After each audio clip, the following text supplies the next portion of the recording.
Hello and welcome to Let's Cook Together. I'm registered dietitian Jennifer Stockler. I'm Josh Warner. I'm Chef James Kuhn. And today we are on Reed Health's main campus in the Meditation Garden, bringing you some fun grilling recipes that we're going to dig into today.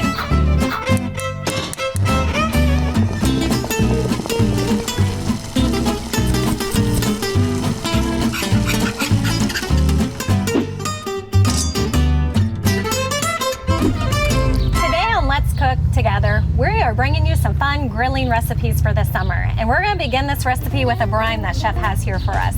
Right.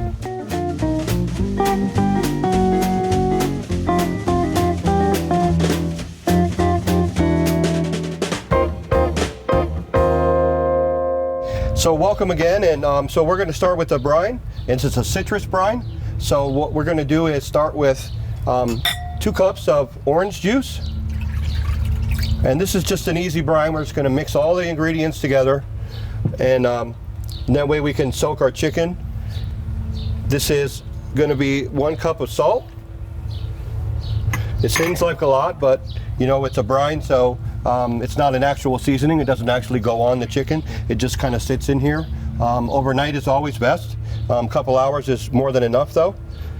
For the salt, I will ask, is there a certain type of salt that would work best in one of these types of recipes? Yeah, sea salt or kosher salt is the best. Kosher salt, okay. Yeah. Great to know. A little bit of crushed red pepper seeds. Get a little heat in there. A little heat in there, yep. 1/2 cup of cider vinegar. About 2 tablespoons of mustard seeds. And I like to use the seeds because they omit the flavor slowly, so as the chicken sits in the brine, it doesn't get too powerful with mustard. Oh, I like that idea. Fresh lemon, just kind of squeeze it in there, and I always just throw the lemon right in as well. Get the whole flavor of it, use all the parts of it, which we know with past episodes we love to use everything if we can. Yep, absolutely. Some fresh lime, same thing, we're just going to get as much of the juice out as we can. And I definitely like that citrus vibe to it, especially summer, keeping it light. Nice and cool and fresh. That's what we all think of summertime. All right. And then lastly, about 3 sprigs of fresh thyme. And you can just throw it right on in, because it just, again, this is more of a marinade or a brine. So you don't have to pick off every single leaf to be able to get in there. So definitely use the whole thing. Right. And Chef, we got some water there. We can dilute that down a little bit more as well. So. And then lastly, the water goes in. 2 cups of water. Is that just so it doesn't become overpowering, or correct. kind of what Yep. Okay. Just the kind water of dilutes it down. There we go. And that's it. So what we'll do now at this point is we put our chicken in there, and we have half chickens today, which I like to grill half chickens because it's more of a family style thing, and I like to eat family style at my house. If you wanted to do a quarter chicken, you could. If you'd rather do a boneless chicken breast, you can do the same thing. You can do leg pieces, or however you like to do it, or quarters, if you'd like smaller pieces as well. But it all works the same. It all works the same. So we're going to put this together now and soak the chicken in there and leave that overnight. And then tomorrow we can put it on the grill, but we already have some done. So we're just going to set this aside for now. Okay, so we're back. We have our chicken. This has been marinating overnight in the brine, and it's just soaked up all those citrus flavors. A little bit of the pepper seeds just for a little bit of bite. So Josh, you want to take over here? Yeah, absolutely. And show them how we season those and get them onto the smoker? Absolutely. So guys, everybody has a grill at home. So what's really nice about this is you can turn a grill into a smoker. So what we've got here, we're doing indirect heat. When you're smoking, you want to have your meats cooked low and slow. So we don't want to have direct heat underneath. We want to have that indirect. And we've actually taken some charcoal briquettes. We've got our lighter fluid on those. We got those nice and hot. And once they ash over, you know they're hot, you know they're ready to go. So in this pan, we actually have a combination of apple wood and cherry wood. And I love using these fruit trees to smoke with, because they just really give off a really nice sweet flavor in that smoke. So I've soaked them in water, and we've let these soak for 6-8 hours. You don't necessarily have to, but it does keep them from flaming up. Okay. So, and it'll help you keep a constant temperature in your grill. So we're just going to throw those right on top of those briquettes. And I like to use a lot of wood in there. Let that smoke get really good and rolling. And like I said, this being a couple different flavors of tree, we get that in there and we'll get those really good and going. And is this a good pan to kind of put that in as well? Yeah, you don't want to use one of your good pans at home, so just get a cheap aluminum foil pan at Meijer, Walmart, and just throw it on there and just let it go. And then you just throw it away when you're done. So I love this idea that we're making this doable for anybody to do at home that has that grill. Absolutely. So we'll take our chicken out of our brine, and look, you can kind of see where the citrus has kind of started to cook a little bit of that. And if for those of you that aren't aware of that sometimes this high citric acid, and the chefs can help me here, starts cooking some foods, especially more, you think of ceviche with like fish or something like that. Exactly. Absolutely. You're kind of seeing that here, that high acid levels doing another cooking technique, which is something interesting to see and also helps with this cooking process. So we've got our rub here, and this is a homemade rub. It's an original rub. It's lots of brown sugar, paprika, salt, a little bit of cayenne pepper in there, some crushed red pepper flake, cumin, chili powder, all the good stuff. So you don't want to go too heavy on this. You really want to let your meats do your talking. So this is just a seasoning of it. We're just going to go nice and light. Kind of sprinkle it on there. Just give it a nice little dusting. And you like doing that right on the grill too? Right on the grill, yeah. Right on the grill is perfectly fine.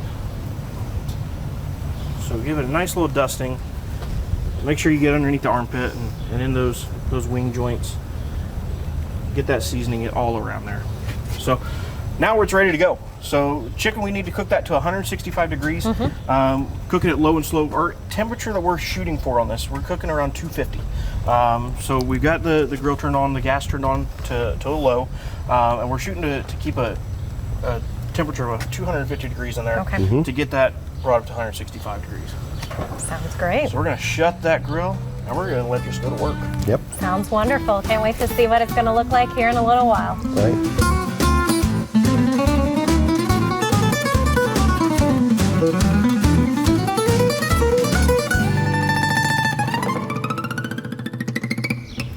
So we're going to move on. We have the chicken on the grill smoking slowly here at that 250 like Josh explained, and we're going to move on to ribs next. Absolutely. Which I'm pretty excited because it's just another kind of way to cook this summer to provide you that protein here. What's a summer cookout without some baby back ribs, right? Gotta have it. So we do have a full slab of baby back ribs here. What I like to do when we first start out with this is I like to flip them over.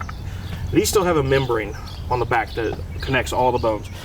You can leave it on, but I prefer to take it off. It kind of allows that meat to shrink and move around, and it's not so tough. So I'm from the South. I've lived in South Carolina for 10 years. If you've got an oyster shucker is the easiest thing to use to pop this membrane off. However, we're in Indiana. We have a butter knife. And how many people would actually have that? Probably very few. So a butter knife, more realistic for most of us, I guess. That's right, absolutely. So what you're going to do is you're just going to get underneath that membrane, right at that second and third bone, and you're just going to pop that up a little bit. So just kind of work that loose, and take a nice rag or a paper towel. You're just going to get a hold of it. And just rip it, and you're just tearing that thing off. And that's there. There you go. So what I like to do as well is there's some of this extra meat on here. There's not really anything in particular. And so I just tear that off as well. It just kind of, that way it all cooks consistently across the board. Okay. So we've got the recipe on the episode, but we've got a Carolina Gold barbecue sauce here. A lot of folks will use just a plain mustard, things like that. I really like a Carolina Gold barbecue sauce. It's got a lot more flavor to it. There's 3 different mustards in this sauce. Okay, awesome. Some red pepper flakes, some sweet chili sauce. So we're just gonna kind of spread that on there. So I'm going to ask a question here. I know there's like the Carolina style. Isn't there like the Memphis style? Right. There's like the Texas somewhere, all different ones. So what makes this Carolina style? So Carolina style, they're much more. So when you go into Kansas City, things like that, they're a sweet ketchup-based barbecue sauce. Carolina is known for mustard and vinegar sauces. I was thinking vinegar, but I wasn't sure. Yep. So it is the vinegar aspect that's also in the sauce. Yep. Again, something we'll have up here for you to we'll explain the whole sauce here in a little bit. Yep. And you're just rubbing it all over. Just rub it on there. This is used as a binder, so we're going to add some rub to this. Same rub that we used on the chicken, we're going to use on this rib as well. Okay. So this is a nice binder here. So what that does for Josh too is it lets him get a nice coating of that rub on there, so it actually makes a crust. Yep. When you smoke the ribs, you actually have a crust. So we're just going to lightly season on both sides here. So now we're going to flip that over. We don't need to push the salt or the rub in at all. It's going to do its own thing. That's what that mustard's there for. And we're going to do the exact same thing on this side. Get that all nice and happy. Get the flavor there. Get the flavor there, and you will. The mustard will pull through once you're tasting the rib, and it's done cooking. That mustard will pull through with all those flavors in it. So we're just going to massage that in there and get that good and happy. Yep. And I always make extra because there's nothing like a good dip at the end too. So you can never have too much Carolina sauce. So total rub that we're going to use on here, we're using about 2 tablespoons, maybe 3 tablespoons of total rub on the front and back, and that's just going to give us that nice crust, and those flavors are going to really pull through. And any that you don't use, how long is that usually good in the pantry or on the shelf? Your rub, it's going to last you, good 4, 5, 6 months. So for a season of summer or something like that. Just keep it wrapped up nice and tight. Yep. It's good. Lots of brown sugar in it, so just kind of have to shake it up and break it up some. But all right, so now that we've got our ribs seasoned up, they're ready to go on the smoker as well. So the thing with ribs is your pork can be cooked. It's done at 145 degrees. Okay. However, your ribs, we want to let those cook and cook and cook and cook. So we're not looking at a temperature for when these are finished. We're looking for a consistency when they're finished. So, if you like a bite off the bone or if you like a fall off the bone rib, it's going to be dependent on how long that cooks. Again, we're going to cook it at 250 degrees, but once our finish time, we're looking at probably 3.5, 4 hours total cook time on that slab of ribs. Okay. And if we take it to a full bite off the bone, which you're going to have some tug to it, competition style, if you will, you're probably going to be looking at around 190 degrees, somewhere right around there.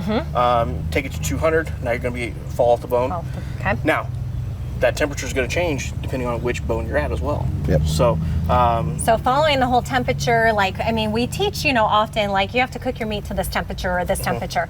Chicken, yes, very important. We need it at the 165. Yep. But pork, you usually hear 145. So is that more for the pork chops or the butts or things like that you do? That's your pork loins, things like that. Yeah, because technically you could take that. Probably not even a pork butt. That would be something similar to this, right? 5, yeah. Yep. So, we could pull that off at 145 degrees, and we could slice it, and we could sit there and gnaw on it. Right. And you don't want that. No. I think the most important thing to remember is it's a texture thing. So the pork is safe to eat at 145 degrees. Yep. That's where that comes from. Yep. But when you take it up to the 205 or the 190 for ribs, it's more about texture and how it's soft and easier to eat, more palatable. It sounds like just making it softer, like you said, fall off the bone, where you're not making it chewy and just the breakdown of those proteins a little bit more. Yep. Right. Yep. And so once we get close to this being done, what I like to do is I don't even take a thermometer. I take the rib itself and I'll grab a hold of 2 of the bones in the center and kind of see how much they pull apart. And if they start to kind of pull apart and that bone starts to move, you know that you're getting really close. So that gives you a gauge. Yep. I like that tip. And kind of speaking of ribs, we kind of mentioned to have these available on, deck to have for a summer barbecue. Right. Make sure you look at those sales in the grocery stores. A lot of times when it comes to these ribs, they're buying buy one, get one half off, buy one, get one free. Stock them up, put in your freezer, take them out for these summer barbecues so you have them readily available. Yep.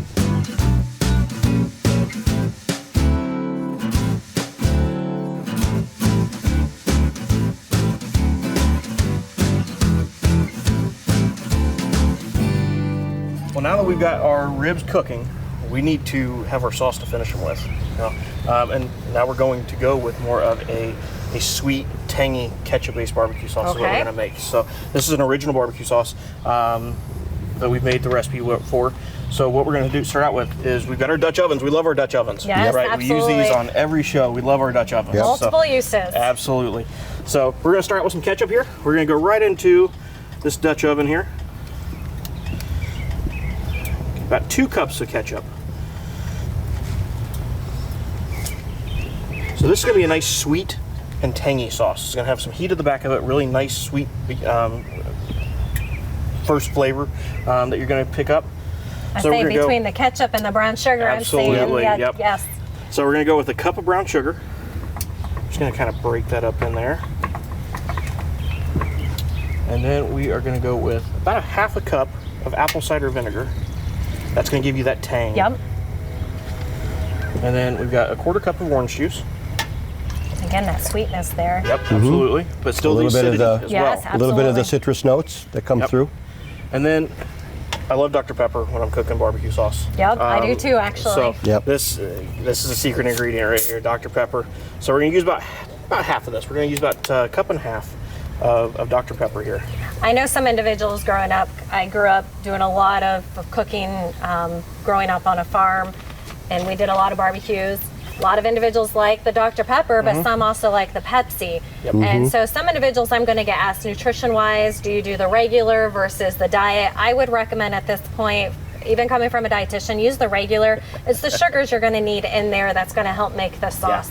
Yeah. And you just have to really control at the end how much of the sauce you're using. Right. So, and you know, that's a good point. With 23 flavors in that Dr. Pepper. Yep. So you're going to get the cherries. You're going to get all the other crazy flavors that are in there as well. That really, you know, kind of hit home into this sauce as well. So we're going to go with some stone ground mustard. This is some whole grain mustard. Just about a tablespoon, 2 tablespoons of that. And you're kind of seeing a pattern here with some of the things we're providing. A lot of those mustard bases when we're cooking with the chicken or the meats, because they just do really pair well together. Yes, absolutely. So we got a tablespoon of hot sauce. Okay, little kick in there. Yep. So you can use Frank's hot sauce. I personally like Cholula hot sauce. That's one of my favorites. So that's kind of what we got there.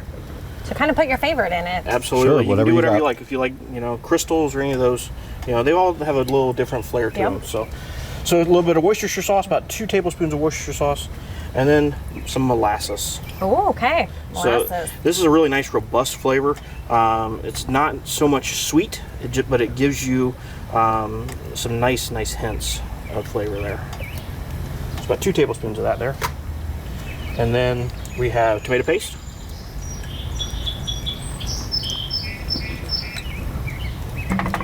And again, it's all about the acidity with some of these things here. And then, of course, you have to have honey. Yep. What's barbecue sauce without some honey? So we're giving it that good stir, kind of getting everything started to break down, break up. Get that tomato paste to work into the sauce there. And if you look at the color, I mean, it's already got some great caramel colors. I can smell it as you're adding each of those ingredients in there. So you're kind of stirring this up here. How long is this going to all cook for? So we want to let this cook for about a good 45 minutes to an hour. Okay. And really caramelize those sugars. It's really going to change the color. It's going to change the complexity of the sauce.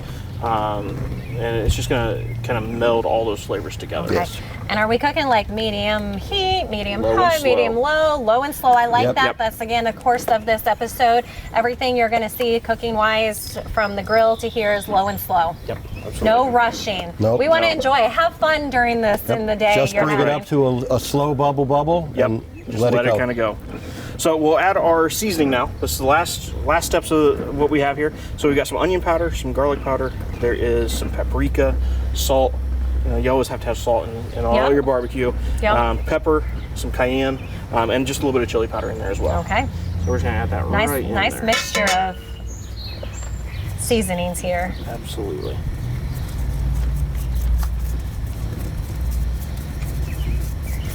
That's going to be a really visual sauce as well, because you're going to see a lot of these seasonings mixed in throughout. They're not seasonings that are going to, you know, kind of melt into the sauce. They're going to stand out, and you're going to see those as you put your sauce on your ribs and things like that.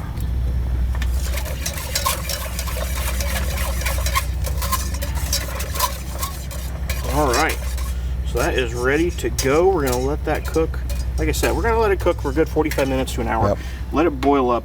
And once it's ready, you're going to start seeing it's going to thicken up. You're going to smell it. You're going to see the caramelization. You're going to see the color of it change. It's going to go to a much more deep burgundy. And that's when you'll know it's kind of ready.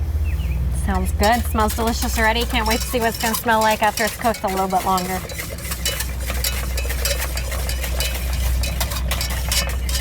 So now one thing to think about with this sauce is you need to stay on top of it and watch it as it cooks, because there are so many sugars in there. Don't want it to burn. Otherwise, it's going to burn. You're going to see, you're going to have a nice black bottom to the bottom of your pot there. So, and that too, it's going to change the whole taste of that sauce. It is. Yep. Yep. It'll make it bitter if you scorch it. So.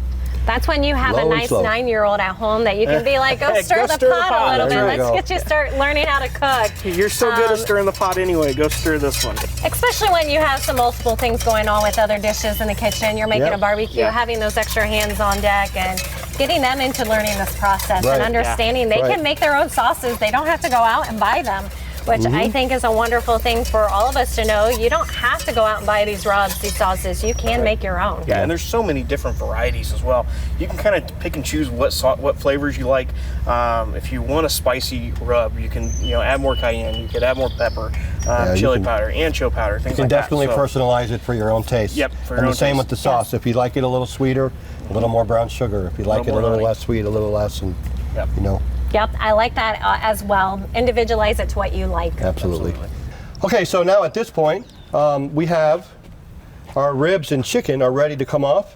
Boy, do they look delicious. The chicken is up to 165 degrees, so we know that's fully cooked and safe to eat.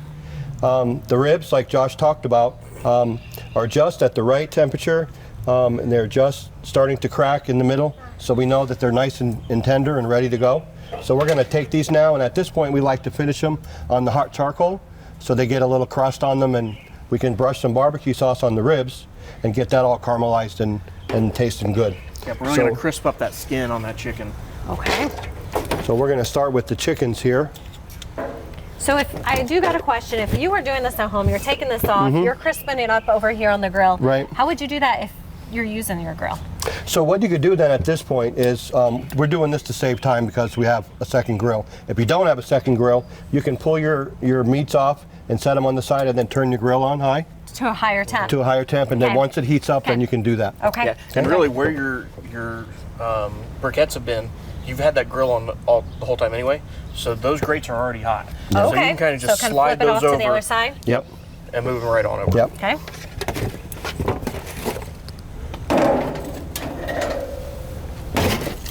I wish you could smell these because they are amazing. Smells delicious. Yep. So we'll come right over here to the hot coals, and on these ribs now we're going to put these. So always start with meat side down. And these chickens, we're going to cook this meat side down just for a minute and then turn them over and get that skin nice and crisp. And so what we're going to do here as well on those ribs is our original barbecue sauce is finished. It's ready to go. So just I've moved into a squeeze bottle, and we're just going to squeeze that sauce right on the back of those ribs. Get it nice and happy there. Look at how good that looks. And we're just going to brush it on. We're just going to let this caramelize a little bit. Get all your edges of your meat there and of those bones. And like Chef was talking about, and we mentioned, is you're going to start seeing that bone, that meat pull back from the bone. So you got a nice 1/2 inch or so, 3/4 of an inch, where that bone is exposed. That's how you can really know that you're really getting close to being done there. Okay, sounds good. Right. So, and if you wanted to sauce the chickens as well, you can certainly sauce them. But because of the brine has so much flavor and so fragrant. Get that flavor in We there. just like to leave them just like they are. Yeah. And you can have sauce on the side if you like. Yep. Okay. So like I said, these are half chickens, so we're just going to go ahead and flip them right over here. Just kind of crisp that skin a little bit. Yep. So you can see that even that meat on the back side is still nice and moist and juicy. Yep. Say it's smelling delicious, it's looking delicious. I hope all of you viewers at home are excited to try this for your summer barbecue.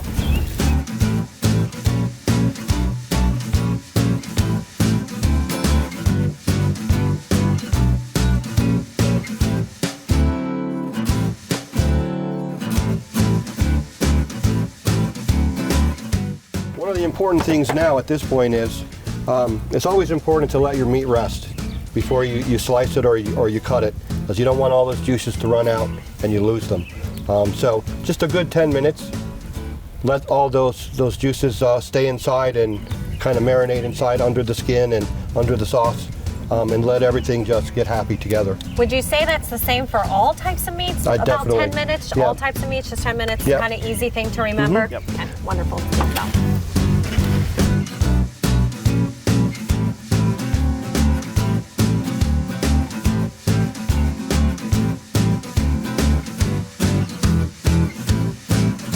All right, let's try. Let's take a bite of this. Looks delicious. Smells delicious. That chicken is like melt in your mouth. Chicken. So That is good. very tender. Still nice and juicy. So is that the brine that's giving that nice tenderness to this chicken? Yeah, so what happens is when you brine a meat, it really just loosens up the meat so that the brine soaks down inside in between, gets between the meat and the bones, and just gives it that overall flavoring. Yeah. I say I can have the hints of the citrus in there. It is excellent. Something definitely that would work perfect on the barbecue. Yep. And again, I think we have the breast part here, right? Right. Yes. And that's something that routinely if people overcook, gets very Yep. dry, not Yep. always appealing. That is awesome. You're never going to overcook that too much quickly with having that brine. So definitely worth a shot to try. Absolutely. And we'll try these ribs. They're cooked perfect for me. They are fall off the bone, so that's the way I like them. Definitely. And that sauce is delicious. The sweetness, the tang of it. Very easy to eat. You're not chewing very hard. Melt in your mouth. Yep. Yep. A little bit of heat at the back of it there. It's really good. That is wonderful. So we do have some baby back ribs here. There are different types of ribs you can use, There right? are lots of different types of ribs. Yeah. So there's baby backs. There's St. Louis style. If you wanted to do rib tips, there's spare ribs. And they're all ribs, but they're all different sections of the rib and the way that they're cut. Maybe Chef can explain a little bit more about that, how those are cut. The pork ribs are and of course there's beef ribs too, but and those you can always tell the difference because they're gigantic. But the pork ribs, the spare ribs, come from the sternum back, and where the baby backs come from the spine and over. Okay. So that's why they're much smaller of a bone, and so it's just a different Cut part of the anatomy. Yep. And so the spare ribs are generally more meaty and larger, and the bones are larger because they're actually the rib bones. They're right in the front, Yeah. versus Yeah. in the back there. Correct. Yep. So both great tries to have for your summer barbecue. Again, can this be a part of anybody who enjoys to have, these types of proteins part of a meal? Absolutely. Just watch how much. Of course, we know I have to break the news with not what everyone enjoys. The nutrition side of it, these are a little bit higher in saturated fat types of ones. Chicken a little bit less. Just watch in moderation. Still enjoy all this. Don't think you can't have it because of the ingredients and what we have here. Right. Watch how much, enjoy, and have fun with it.